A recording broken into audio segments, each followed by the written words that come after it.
Good evening. Do you have 15 minutes? Because if so, I have just a video for you. Welcome to 15 Minutes Only Demos, a series where I play demo of a random game from Steam for 15 minutes exactly to see if the game is for me, if I like it, and maybe to do a little bit of a review on the end of the video.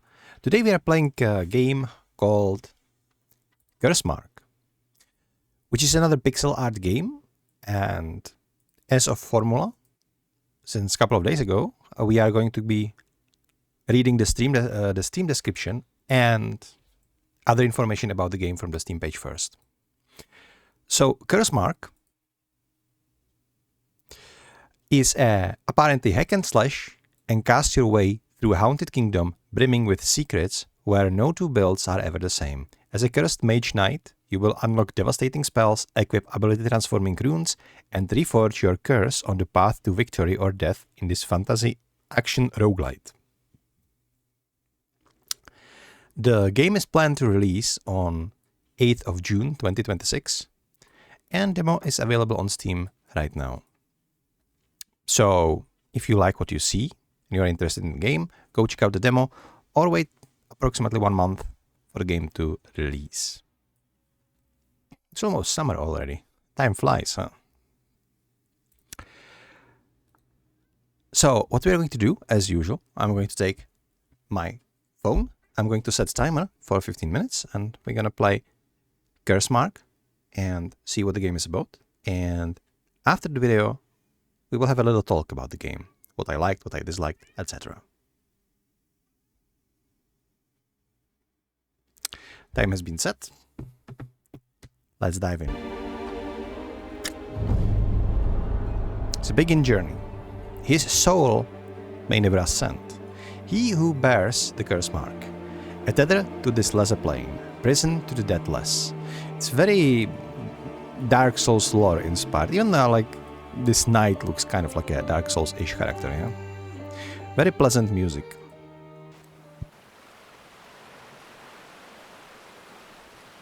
You can just see Dark Souls aesthetics.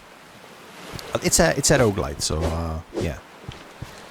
Attack with mouse button and dash with space, got it.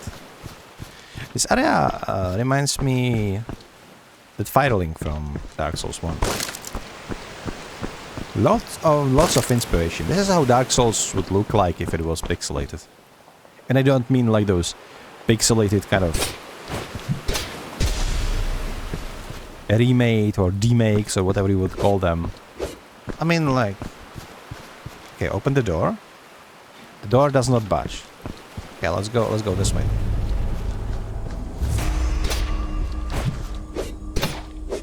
So far it is very basic. Ow. It seems to have absurd amount of health. Shoot out a javelin of burning flame. F to unlock the skill. Lovely. Unlocked Cinder Shot Draconic spell. Thank you. I have 3 charges, so I don't know if I'm going to be recharging them over time or if there is some other mechanic, or maybe it's just like once per rest. I'm gonna see. Alright. Alright. Alright. Actually, it's leaving the trail of flame that is damaging enemies, which could be super handy. Ow. These enemies are gonna get tricky real soon, it would seem. Okay, these doors won't budge. Got it. Oh, look, it's a Souls game, alright? I might not be able to roll, but I am able to destroy the benches, so that's like... I was kind of scared this is a mimic, though. Runes are used to empower your skills. Open satchel with tap and then slot it into your spell. Okay, got it. So, in here, what does this do? +1 attack count, but minus 30% damage, huh? What is the attack count? Oh, it's like multi-shot, got it.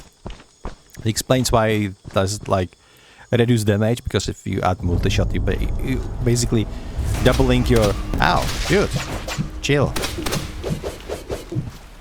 I don't have mana for this stuff. Oh, never mind.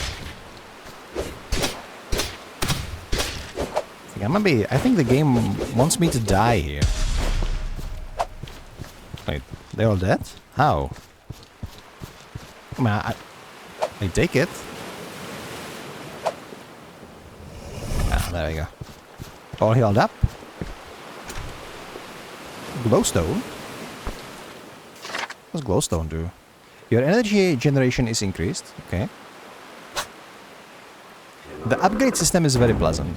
Like very fast paces, which is something you would expect from a roguelite. This is like the rogue games are all about the dopamine of leveling really fast. But even if you are getting overpowered really fast, you can lose it all if you die. There's also like a difference. Astral tears are used to clear corruption, unlocking upgrades and path.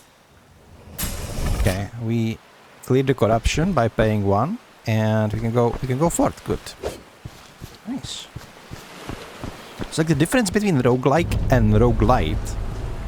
Basically, the OG like rogue game was very unforgiving. And basically, you always had only what you got in your original run. But because this formula was like, let's say, very addicting, and people really look at that. That's nice, and people really did like it. But in the end, it is better if you still progress like in a meta progression a little bit. Okay, screw you. So the meta progression was actually claim attunement sigil.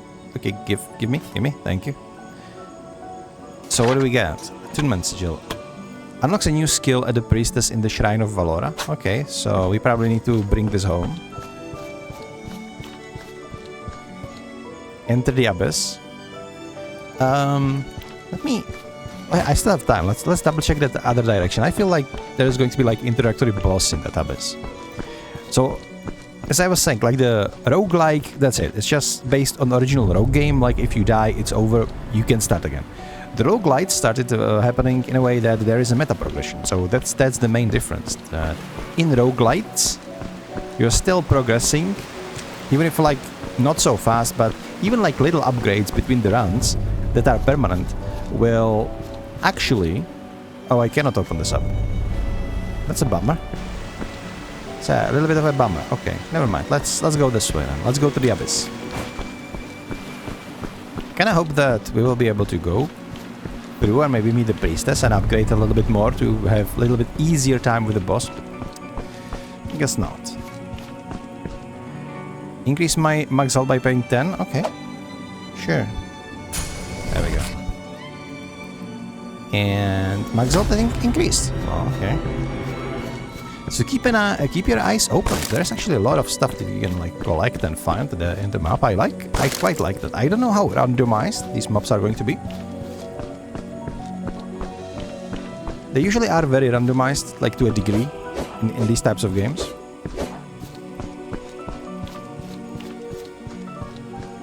Okay, enter the abyss. I personally prefer roguelites because I do like that, like growing stronger over the time. Oh, so this is more like a... Seems to be more like a fast leveling thingy. It's just... I don't know how to proceed anywhere. Gaze into the void eye. Oh my god, that is terrifying. Look at the eye. Okay. Are you going to gaze back? 2 standest here at the last with a pale spark, though coalesced soul. Alright, he's unpacking Urianger at us. Whatever. For that is no outward door for thee, Cursemark. I shall restore thee, so we shall never leave the prison of thine own life.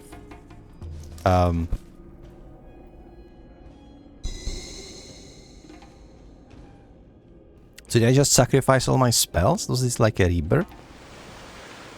Or was it, I am restored. The grip of the Cursemark releases. But I still have my spells, so I don't understand.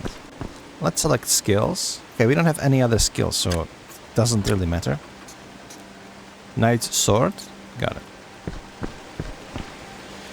Are you the priestess? Each new hollow is a small permission. The runes hear it and draw closer to their true shape. Like this is.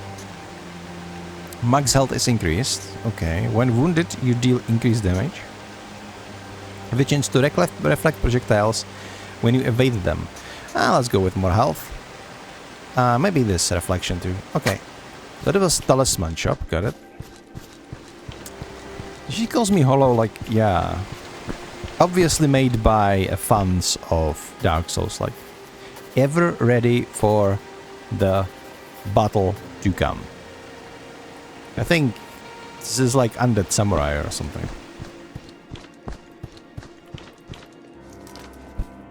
Claim another attunement skills. Got it.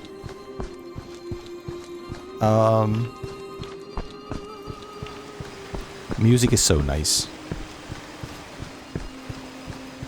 Oh, what's this way? Oh, are you the priestess that we're looking for? Unlock skills. Greetings, Cursemark. It's been many years since the last sorrowful visitor washed ashore here.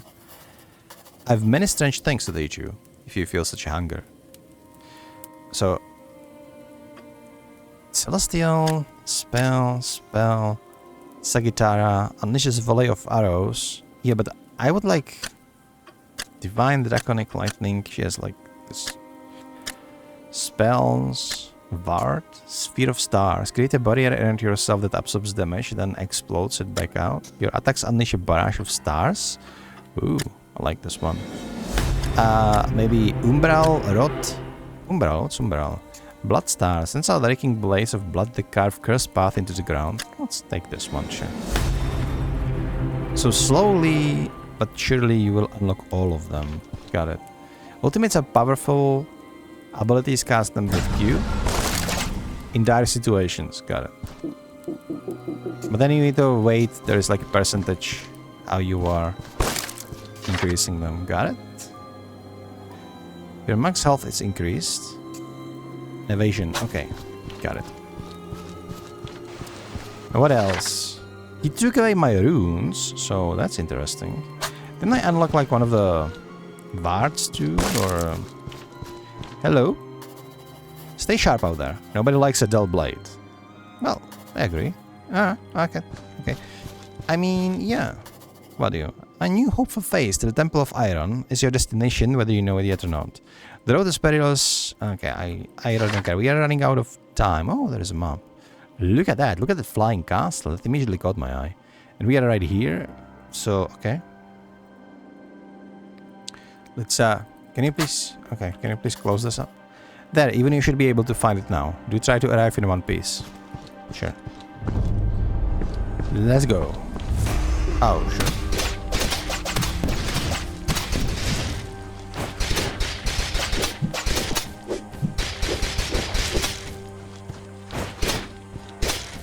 So I'm almost out of time, almost. We still have a little bit more time to go.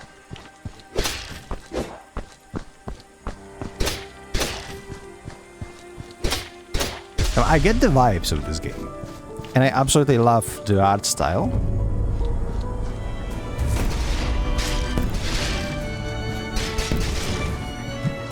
Yeah, let's just... Yeah, let them burn.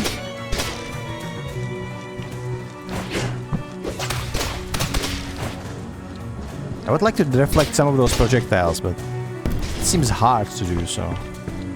Let's try it here. Not really, no. Okay, this guy looked tough, so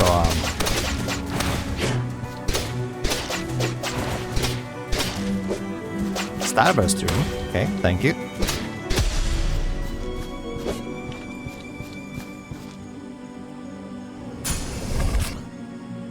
Upgrade item, okay, what can we upgrade?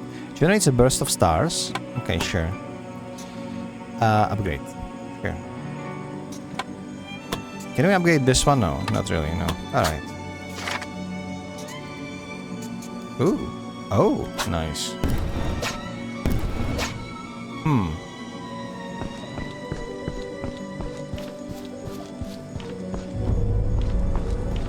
Oh, you look big. Jesus. Alright, Rune of Lightning, got it.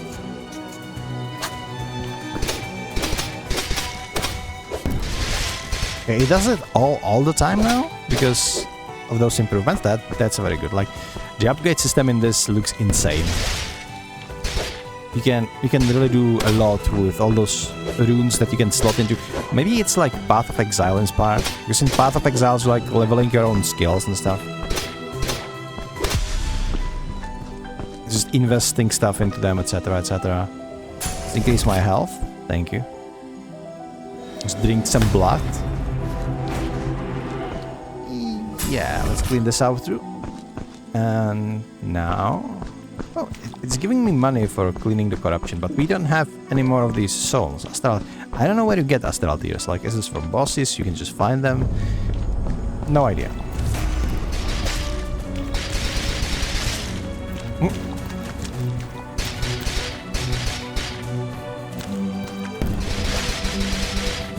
That spell is so OP though.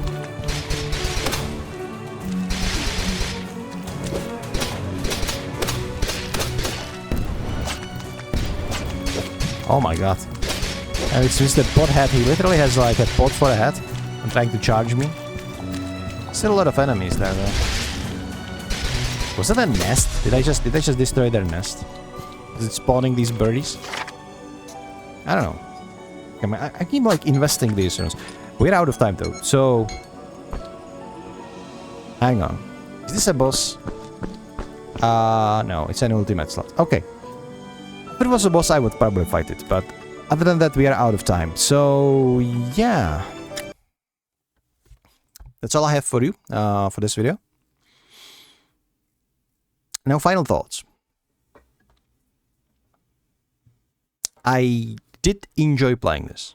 Like, obviously, the game itself is very well made. There are amazing upgrades. Like, I can see that, like, collecting the runes and doing whatever you want with your spells that you have from the beginning. You know, you can plan a lot and lot of various, like, builds and think ahead, maybe plan ahead, hoping that you find the runes that you need, you know, adjusting your talismans that you can buy. I don't know how randomized those are. I don't know whether maps are randomized or not, like, those little rooms. If you always get something like different, or like if the general areas are like the same, I can imagine that they could be randomized in same way like Dead Cells, for example, is doing that. But that's a speculation, and I wouldn't mind either way. I think the pixel art in this was beautiful. The music was beautiful. The inspiration by Dark Souls was maybe a little bit too much on the nose, like to the extent that it's almost like Dark Souls copycat, and in certain aspects, which maybe some people would like it. I like prefer more original approach into things. Like I don't mind some inspiration. It was too much, but that's just a personal opinion, right? So don't really give this too much of a credit. What I disliked though was the combat itself. While using some of those spells, especially that upgraded like explosion in the end, that was like very satisfying. We just spirit on the enemies, and then they would like create this huge wall of fire, or lake of fire on the ground, and then everything was dying in it, and that was super cool to do. However, like the basic combat, using your sword by attacking by clicking around and trying to dodge, it all felt very clunky. So like if you are like spell slinging kind of guy, and you are okay with managing your limited resources that you have for the spells, then it's a very good game. But if you like to like go in and, you know, and do some hack and slash, then there's probably like some work to do. It felt clunky. The combat didn't feel good. Didn't feel like I'm fighting in Dark Souls, for example, right? They didn't feel like I'm fighting in Dead Cells. Like if you compare this to Dead Cells again, because I think those two games are very close to each other. in that sense, the melee combat is very impactful. You can like feel it, you can feel like knockbacks, you can feel when the enemies actually interrupt your attacks, but also when you interrupt theirs. It's much more satisfying, and especially for pixelated game, for like, doesn't matter if it's like 2D side scroller or if it's like top-down 2D game like this one, you need to have some sort of like a feedback to the combat, to the melee combat, if you want to play it like a melee game. I think if they wouldn't make it like a knight mage, but would make just a mage, it would probably be better for this game. But I understand that for this like Dark Souls vibes, they had to go with the knight, so they did have to include melee combat as well. I didn't particularly enjoy that part. It can be circumvented, but still feels like that melee combat is mandatory. And don't take me wrong, the animations for pixel art were gorgeous. It's just the feeling of the combat was a little bit off. For me, this game is not particularly original. I'm gonna be honest. It's very well made, done. Very well done, very well made game that we've seen. Like, if you have been gaming for a while, you've probably seen the editation of this game dozens of times already. Which is like, if you like this particular one, then you're probably going to be enjoying that. Like, and it always comes to preference in the end. Like, do you like the aesthetics? Do you like the music? Do you like the art? Do you like the upgrade system? Do you like the combat? And then you can choose from the plethora of games which one suits you the most. I would probably choose different one, but that doesn't mean that I'm saying this is a bad game, because it feels really really solid. I also didn't encounter any sort of bugs, and I also have to say that the main menu was nice, and like, menu is fundamentals, right? But you would be surprised how many games are slacking if it comes to main menu and what it shows, how it shows, the aesthetics, etc. This one was very simplistic, but also very intuitive, and I was almost immediately at home. I set up everything the way I wanted to. Some settings were limited, but that's fine, especially for a game of this scope, and I quite like it. I got into the game was very intuitive, and overall it was really a pleasant experience. But this is all I have for you in regards of Cursemark, and until next time, Ray is AFK. Bye!